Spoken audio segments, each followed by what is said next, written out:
चलो बच्चों, तो आज हम लोग अकाउंट में चैप्टर नंबर 6 कंटिन्यू करें, जो चैप्टर का नाम है सब्सिडियरी बुक्स।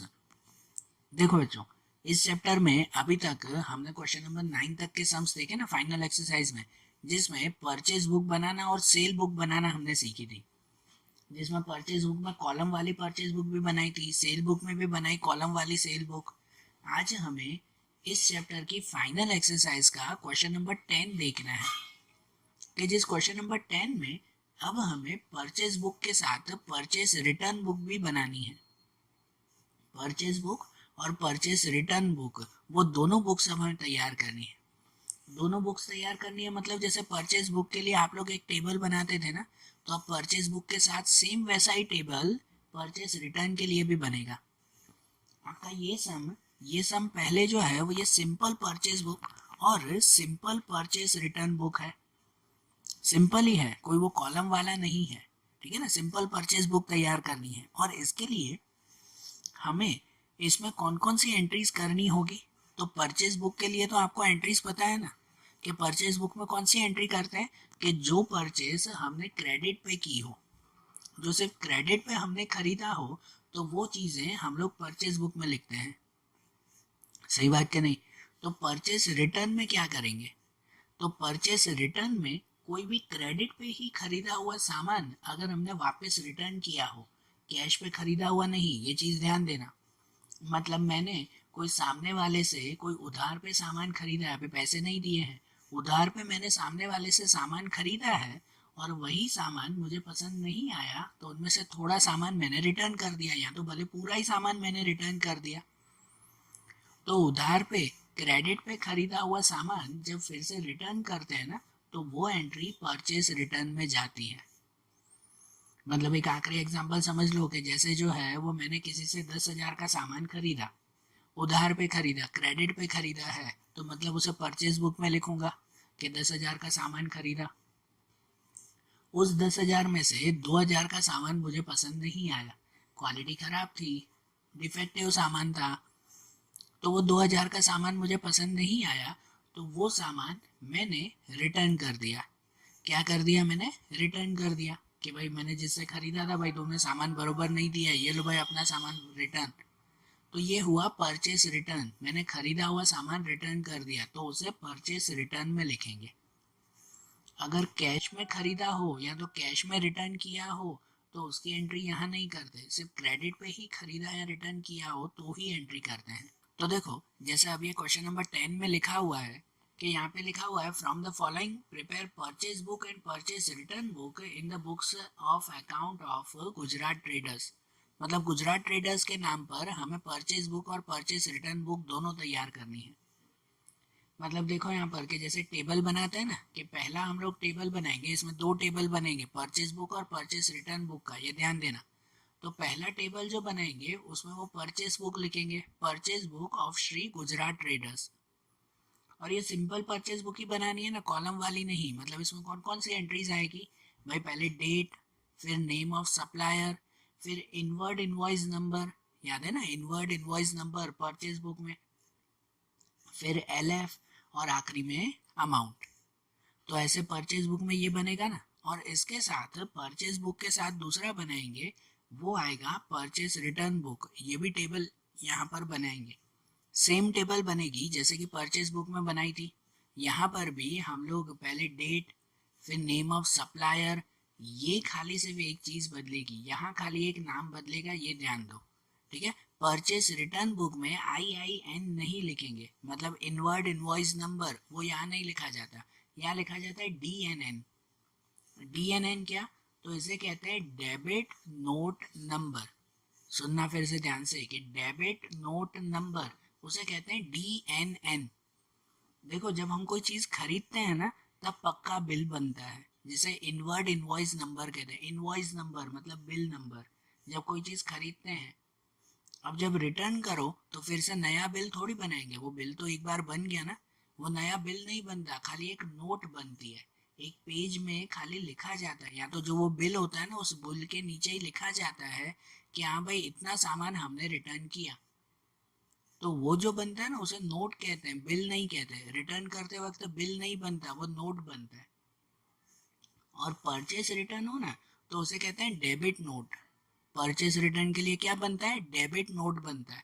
मतलब परचेस रिटर्न में यहाँ लिखा जाता है DNN, डेबिट नोट नंबर, और फिर LF और अमाउंट तो वही, बरोबर ना। देखो ना सभी चीजें वही, खाली यहाँ पे ये चीज बदलेगी और इसे बदलना जरूरी है। यहाँ पे ऐसा नहीं परचेस बुक में IIN लिखा तो परचेस रिटर्न बुक में भी आप लोग जो है वो IIN इनवर्ड इनवॉइस नंबर लिख दो तो वो गलत हो जाएगा। इसके मार्क्स कट सकते हैं, तो ये ध्यान देना। ये दो टेबल हमने बना दिए ना, अब एक एक करके आपकी टेक्स्ट बुक में एंट्री देखते जाएंगे। टेक्स्ट बुक रखना साथ में कि उसमें क्वेश्चन पढ़ के देखते जाएं। ध्यान देना कोई भी चीज़ क्रेडिट पे खरीदी हो तो वो परचेज बुक में लिखेंगे, और अगर कोई भी चीज़ रिटर्न की हो हमने तो वो ये परचेज रिटर्न में लिखेंगे। तो ध्यान देना कौन सी एंट्री कौन से टेबल में करनी है वो समझना।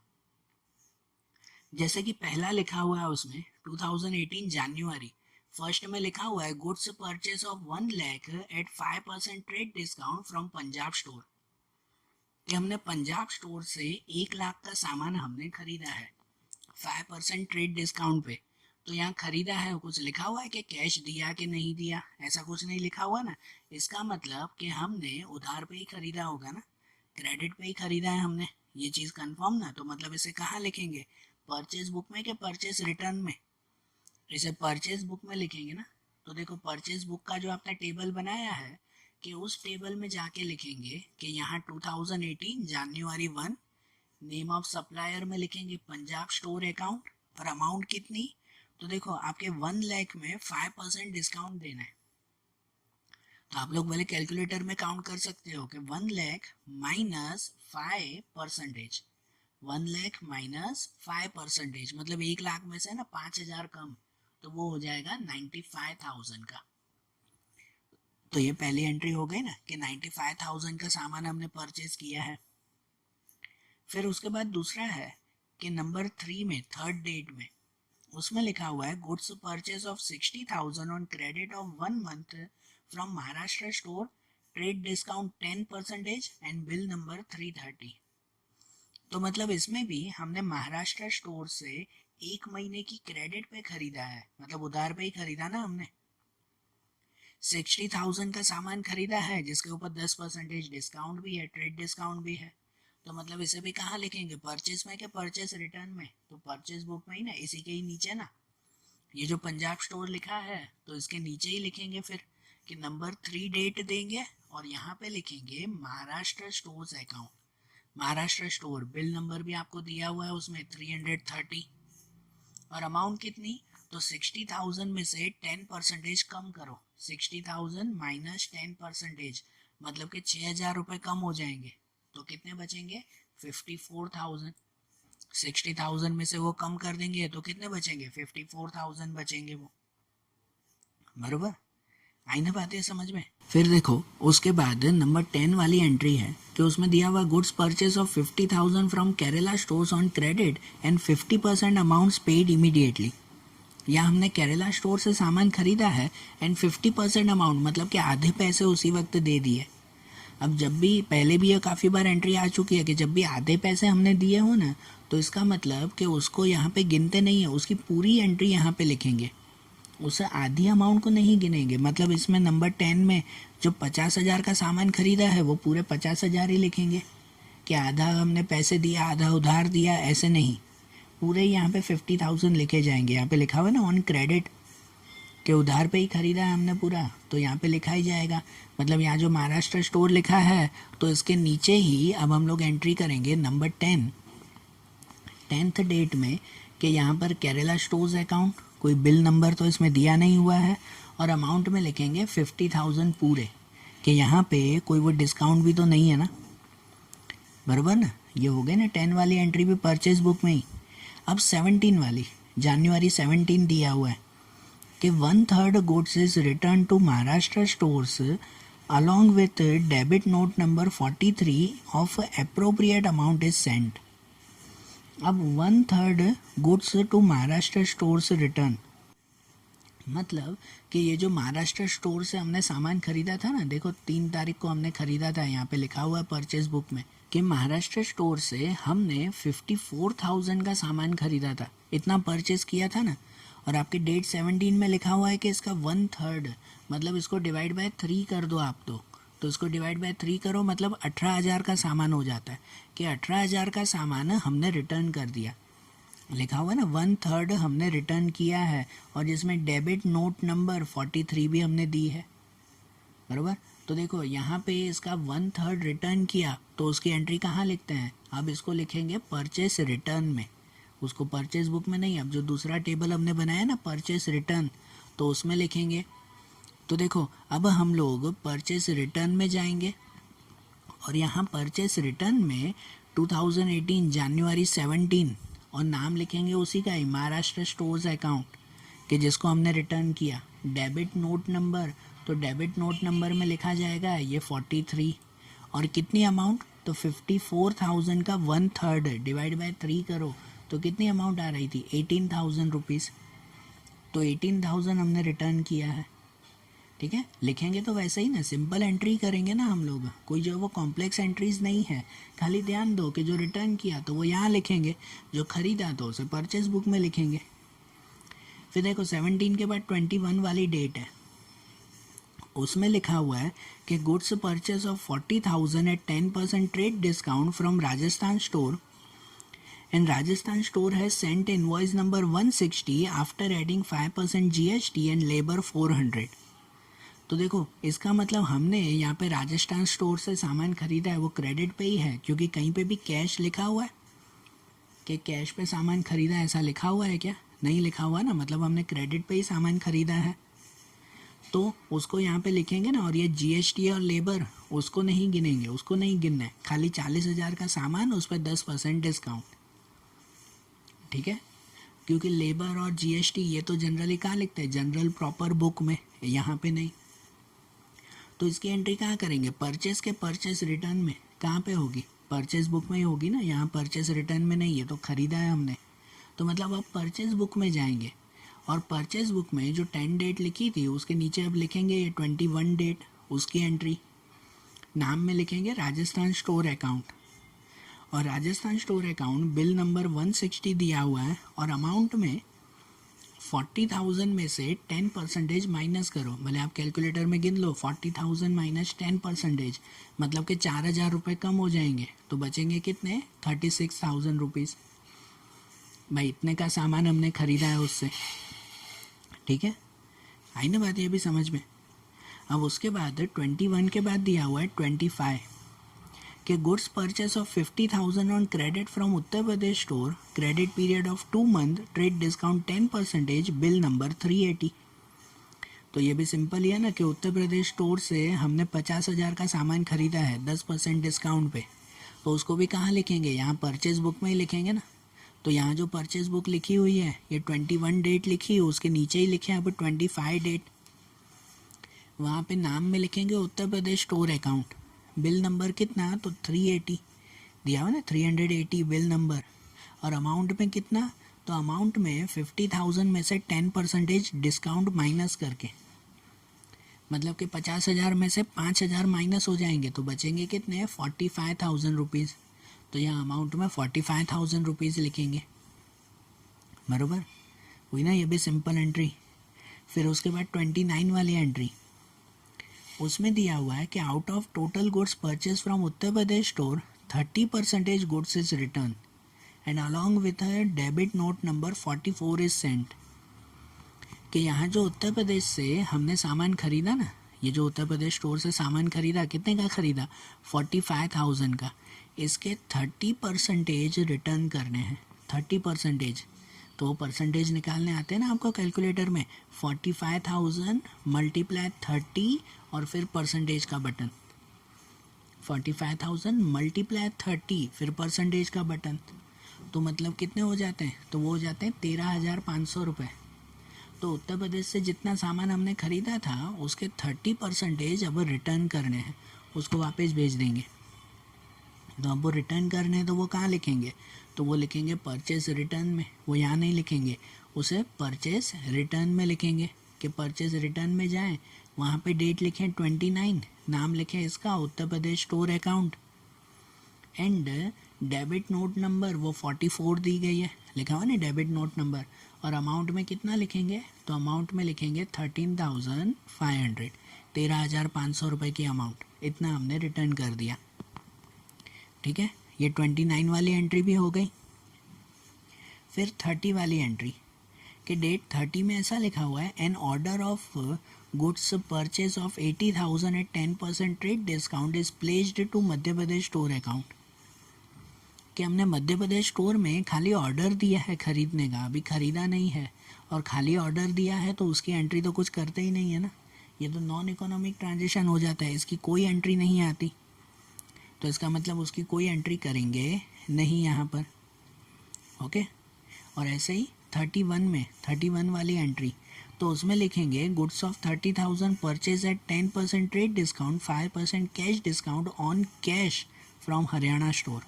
कि हमने ऑन कैश पे ख़रीदा है, उधार पे नहीं, तो मतलब कैश पे ख़रीदा है तो उसे भी कैश बुक में लिखेंगे। यहाँ तो लिखा ही नहीं जाता ना परचेस या परचेस रिटर्न में, मतलब वो 31 वाली एंट्री भी नहीं आएगी। तो बाकी की सब एंट्रीज तो हो गई ना, तो बाकी की सभी एंट्री हो गई, तो अब क्या करेंगे, तो अब बस इनका टोटल कर दें हम लोग, परचेज बुक और परचेस रिटर्न बुक दोनों का टोटल।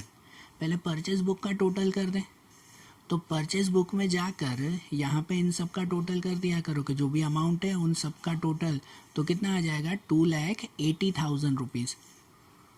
मतलब इस महीने की पूरी परचेज जो क्रेडिट परचेस है, उधार पे जो भी हमने ख़रीदा है वो कितना है 2,80,000। और ऐसे ही परचेस रिटर्न का टोटल, कि परचेस रिटर्न में भी यहाँ इन दोनों का टोटल कर देंगे, कि इन दोनों का टोटल हो जाएगा 31,500, कि इतना हमने परचेस रिटर्न किया है ना। समझ आई ना बात है। और ये दोनों जो टेबल बना दे ना, तो आखिरी में फिर क्या लिखते हैं, आखिरी में लिखते हैं नोट्स लिखना मत भूलना। ये लिखते हैं कि following entry shall not be recorded in purchase और परचेस रिटर्न बुक। ये एंट्री किसी में भी नहीं होगी। एक एक करके समझो कि जैसे देखो डेट 1 जो दी गई है, एक बार फिर से पूरा चेक कर लिया करो। डेट 1 में तो पूरी एंट्री कर दी थी, डेट 3 में भी पूरी एंट्री कर दी थी। जो डेट 10 है ना, कि जो केरला स्टोर की एंट्री थी उसमें पेमेंट ऑफ हाफ अमाउंट, आधी पैसे हमने दिए थे, बरोबर ना, तो उसकी एंट्री तो नहीं की ना हमने, तो वो यहाँ लिखेंगे ना कि payment of half amount recorded in cash book. जो आधे पैसे दिए ना, तो उसकी एंट्री कैश बुक में करेंगे, यहाँ पे नहीं, बराबर। उसके बाद देखो आपकी टेक्स्ट बुक में डेट 10 के बाद डेट 17, तो वो तो रिटर्न में लिख दिया था, उसका कुछ नहीं। डेट 21, तो डेट 21 में वो जीएसटी और लेबर हमने नहीं गिना था, सही बात है ना, जीएसटी एंड लेबर ये नहीं गिना था, तो उसको यहाँ पे लिखेंगे ना, यहाँ नोट में डेट 21 करके लिखेंगे कि amount of GST and labour recorded in cash book. कि जीएसटी और लेबर देखो कैश बुक में भी लिख सकते हो एंड जर्नल प्रॉपर में भी लिख सकते हो, दोनों में किसी में से भी, ठीक है, कोई भी इसमें। जब ये ऐसा एक्सपेंसेस हो तो भले कैश बुक में मेंशन करो या जर्नल प्रॉपर में, इसकी थियरी आगे के चैप्टर्स में आएगी तो वो क्लियर करवाऊंगा मैं, अभी तो यहाँ सिर्फ नोट्स ही लिखने हैं हमें। उसके बाद 21 के बाद 25 वाली एंट्री, तो 25 वाली एंट्री में तो कुछ भी नहीं था, वो तो पूरी एंट्री की थी हमने। 29 वाली भी जो रिटर्न की एंट्री की थी वो भी पूरी कर दी थी। उसके बाद 30 वाली एंट्री, कि 30 वाली एंट्री में ऐसा था कि खाली ऑर्डर दिया था हमने मध्य प्रदेश स्टोर को, सिर्फ ऑर्डर, मतलब 30 में तो लिखेंगे कि वो नॉन इकोनॉमिक ट्रांजेक्शन है। कैसा है, नॉन इकोनॉमिक ट्रांजेक्शन, खाली ऑर्डर ही दिया है ना हमने, तो उसकी एंट्री होगी ही नहीं। और 31 में, तो 31 में भी लिखा हुआ था कि भाई कैश परचेज किया है हरियाणा स्टोर से, कैश में ख़रीदा है, तो 31 में भी लिखेंगे कि वो कैश परचेज है that recorded in cash book, कि जो कैश बुक में रिकॉर्ड होगा, यहाँ पे नहीं, बराबर। आ रही है ना बात समझ में। तो देखो ये एंट्रीज हो गई ना, सम समझ में आया ना 10th वाला कैसे करना है। अब इसके साथ सेम सम हम लोग कंटिन्यू करते हैं, तो वो सम अब हम लोग क्वेश्चन नंबर 11 में देखें। क्वेश्चन नंबर 11 में भी सेम ही लिखना है, लेकिन अब इसमें सेल बुक और सेल रिटर्न बुक बनानी है। कि जैसे क्वेश्चन नंबर 10 में परचेस और परचेस रिटर्न बना रहे थे ना, वैसे यहाँ सेल और सेल रिटर्न एंट्री इसमें भी सेम ही होगी। कि कोई भी अगर क्रेडिट सेल की हो, मतलब उधार पे हमने कोई भी सामान बेचा हो ना, तो उसे यहाँ सेल बुक में लिखते हैं। और वही बेचा हुआ सामान अगर हमें रिटर्न आया हो, मतलब उधार पे बेचा हुआ सामान ही अगर रिटर्न आता हो ना, तो उसकी एंट्री सेल रिटर्न में करेंगे, ठीक है ना। जैसे परचेस और परचेस रिटर्न बना सेम ही है, कोई फ़र्क नहीं है इसमें, इसलिए साथ में ही करवा रहा हूँ। तो देखो जैसे क्वेश्चन 11 में लिखा हुआ है कि from the following transactions prepare sales book and sales return book in the book of account of Pratibha furniture mart. तो उसके लिए सेल और सेल रिटर्न दोनों ना दो टेबल तैयार करेंगे ना, मतलब सबसे पहले ड्रॉ करेंगे ऐसा सेल्स बुक। सेल्स बुक में कौन कौन सी चीज़ें लिखते हैं, तो उसमें लिखते हैं सबसे पहले डेट, फिर नेम ऑफ कस्टमर लिखते हैं, फिर वहाँ लिखा जाता है OIN, मतलब आउटवर्ड इनवॉइस नंबर। ये चीज़ ध्यान देना बेटा, यहाँ पर एक तो नेम ऑफ कस्टमर लिखेंगे, सप्लायर नहीं। हम लोग जब सेल करते हैं तो वो किसको सेल करते हैं, कस्टमर को सेल करते हैं ना, तो नेम ऑफ कस्टमर लिखा जाएगा। और यहाँ पे लिखेंगे आउटवर्ड इनवॉइस नंबर, बराबर। और यहाँ LF और अमाउंट, ये तो चीज़ें वही आएगी। ये सेल्स बुक, और ऐसे ही बनेगी इसकी सेल रिटर्न बुक, सेम ही बुक, सिंपल ही बनानी है ना। तो सेल रिटर्न बुक में भी ये डेट, नेम ऑफ कस्टमर, और यहाँ खाली चेंज होगा तो वो यहाँ लिखा जाएगा CNN। CNN मतलब क्रेडिट नोट नंबर। आगे जो हमने परचेज बुक देखा, तो परचेज बुक में लिखा हुआ होता था डेबिट नोट नंबर। तो सेल बुक में, सेल रिटर्न बुक में क्या लिखा जाएगा, तो क्रेडिट नोट नंबर लिखा जाएगा, ठीक है। और यहाँ LF और अमाउंट, बराबर। ये नाम बराबर लिख दिया ना आपने, तो अब वैसे ही एक एक करके एंट्री देखते जाएं।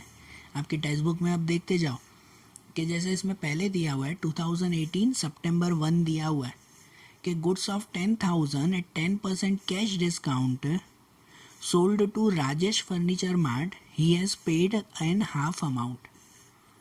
कि हमने राजेश फर्नीचर मार्ट को ये सामान बेचा है और उसने आधे पैसे दिए हैं। तो वही बात है कि आधे पैसे जब दिए हैं तो उसको तो गिनते ही नहीं ना, हम तो पूरी एंट्री करेंगे ना। हम तो पूरी एंट्री यहाँ पे लिखेंगे ना, जब भी आधी चीज़ हो तो उसे यहाँ पे नहीं लिखते, यहाँ पे तो पूरी लिखते हैं। मतलब यहाँ पे हम लोग पूरे 10,000 रुपये लिखेंगे कि हमने 10,000 का सामान बेचा है राजेश फर्नीचर मार्ट को।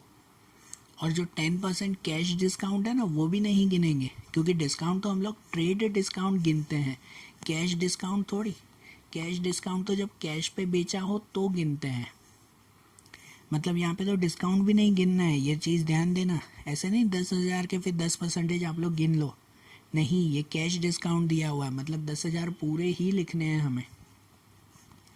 तो इसे कहाँ लिखेंगे, सेल बुक में कि सेल रिटर्न में। सेल बुक में ना, हमने बेचा है तो।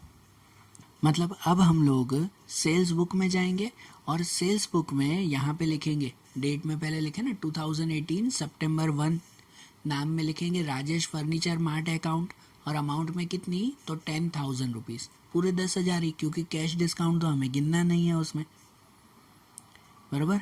समझ में आ रही है ना बात है। देखो पहली एंट्री हुई ना, उसके बाद नंबर 5, डेट 5 दी गई है, उसमें लिखा हुआ है कि goods of 8,000 at 10% trade discount and 5% cash discount sold to Pushpa, credit period 1 month, bill number 130 by adding 100 rupees of labour charge. तो देखो अब हमने यहाँ पे पुष्पा को सामान सेल किया है, बेचा है हमने, तो उसको अगर हमने सामान बेचा है 8,000 का सामान, तो 10% ट्रेड डिस्काउंट ही गिनेंगे ना इस पर भी, कैश डिस्काउंट तो नहीं गिनना है ना। और क्रेडिट पीरियड 1 मंथ दिया हुआ है, 1 महीने की उधारी पे बेचा है। और साथ में जो 100 रुपीज़ का लेबर है ना, वो लेबर भी नहीं गिनेंगे, कोई खर्चे वगैरह तो यहाँ लिखते ही नहीं है हम लोग।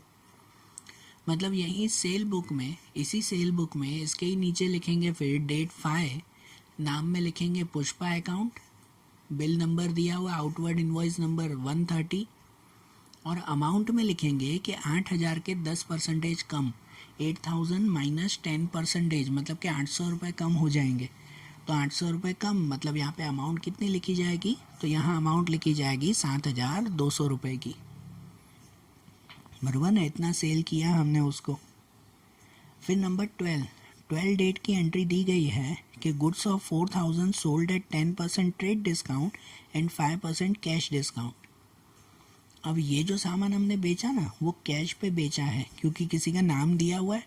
डेट 12 में किसी का भी नाम दिया हुआ है, यहाँ पर नाम तो नहीं लिखा हुआ ना, तो इसका मतलब अगर नाम न लिखा हो, मतलब हमने कैश पे सेल किया है, तो इसकी एंट्री करेंगे ही नहीं, बराबर ना, ये 12 वाले की एंट्री नहीं। अगर किसी का नाम होता तो लिखते कि हाँ भाई उधार पे बेचा हमने। फिर डेट 15 वाली एंट्री, उसमें दिया हुआ है goods of 5000 is return by Rajesh furniture mart, goods receive back, दस सेंट क्रेडिट नोट नंबर 16। कि देखो ये राजेश फर्नीचर मार्ट को, कि यहाँ पे हमने उसको कितना सामान बेचा था, तो 10,000 का सामान बेचा था, यही लिखा हुआ है ना सेल बुक में। 10,000 का सामान हमने उसको सेल किया है, और उसमें से आधा सामान 50% जो है वो उसको रिटर्न कर दिया। 5,000 लिखा हुआ है, 5,000 is return by Rajesh furniture mart, उसने रिटर्न किया मतलब।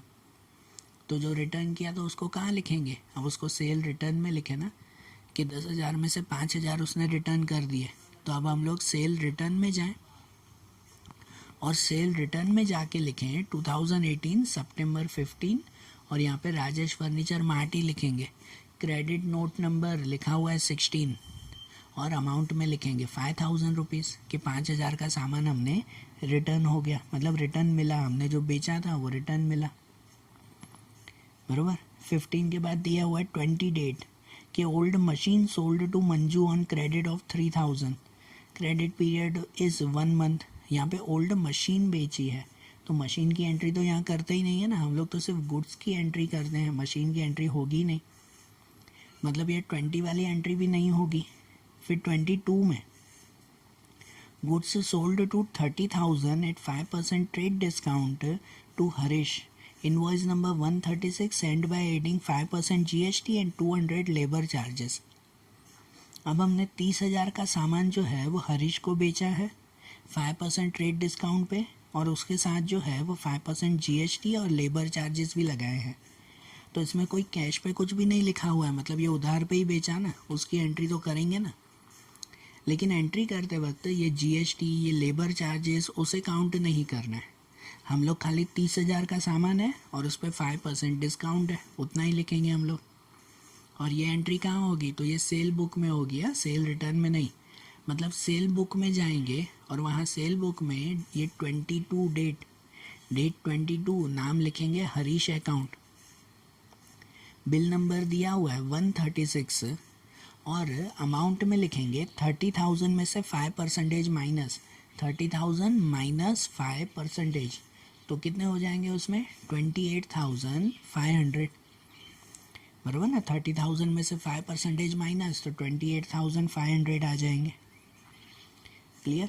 फिर 23 डेट वाली एंट्री, कि 23 में ऐसा लिखा हुआ है goods sold to 20,000 to Neeta on credit of 1 month, trade discount 10% and cash discount 10%। तो ये भी दिया हुआ ना कि भाई नीता को हमने सामान बेचा 1 महीने की क्रेडिट पे, उधार पे ही बेचा ना, तो उस पर 10% ट्रेड डिस्काउंट गिनेंगे, लेकिन कैश डिस्काउंट गिनेंगे नहीं। बराबर ना, कैश डिस्काउंट नहीं गिनना है, खाली ट्रेड डिस्काउंट गिनना है। तो 20,000 का सामान, उस पर खाली 10% डिस्काउंट, तो उसे भी लिखेंगे कहाँ, यही लिखेंगे ना सेल्स बुक में। ये जो हरीश लिखा है उसके नीचे ही हम लोग लिखेंगे 23 डेट, जिसमें लिखेंगे नीता अकाउंट, यही 23 डेट में नीता अकाउंट, बिल नंबर दिया नहीं हुआ है। और अमाउंट में 20,000 में से 10% माइनस करेंगे।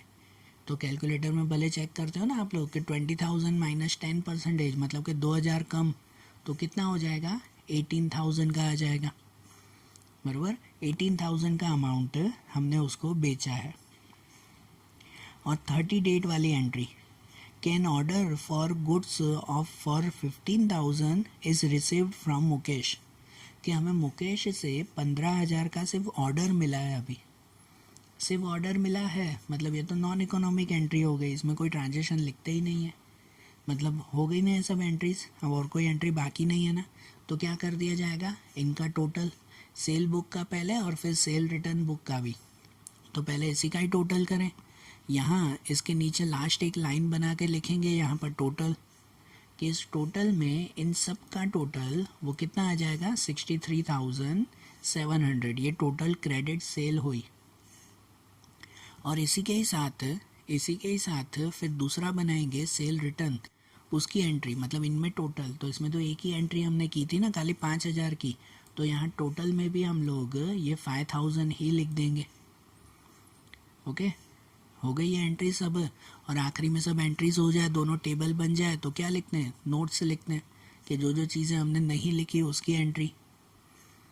तो इनमें एक एक करके फिर से चेक कर लेते हैं। जैसे डेट 1, तो डेट 1 में आधी अमाउंट जो मिली थी हमें वो नहीं लिखा था, बराबर ना। तो उसके लिए डेट 1 में नोट लिखेंगे ना कि received of half amount that recorded in cash book, कि जो आधे पैसे मिले तो उसे कैश बुक में लिखेंगे, यहाँ नहीं। 1 के बाद डेट 5, तो डेट 5 में ऐसा था कि जो आखिरी में लेबर चार्जेस थे ना, वो लेबर चार्जेस हमने लिखे नहीं थे, बराबर ना। लेबर चार्जेस नहीं लिखे थे, तो वो लेबर चार्जेस भी यहाँ नोट में लिखने पड़ेंगे ना कि डेट 5 में labour charges recorded in journal proper book, कि labour charges journal proper book में लिखे जाएंगे, यहाँ नहीं। ओके। फिर नंबर 12 वाली एंट्री, कि 12 वाली एंट्री तो कैश सेल थी, कैश में जो है वो सेलिंग की थी, तो उसकी एंट्री भी यहाँ नहीं की थी, तो उसको भी नोट में लिखेंगे कि डेट 12 में लिखेंगे कैश सेल किया था that recorded in cash book. Okay. Date 12 के बाद डेट 15, तो डेट 15 में कुछ भी नहीं, उसमें तो खाली सेल रिटर्न था ना, वो तो नॉर्मल एंट्री की थी, उसकी नोट कोई नहीं बनेगी।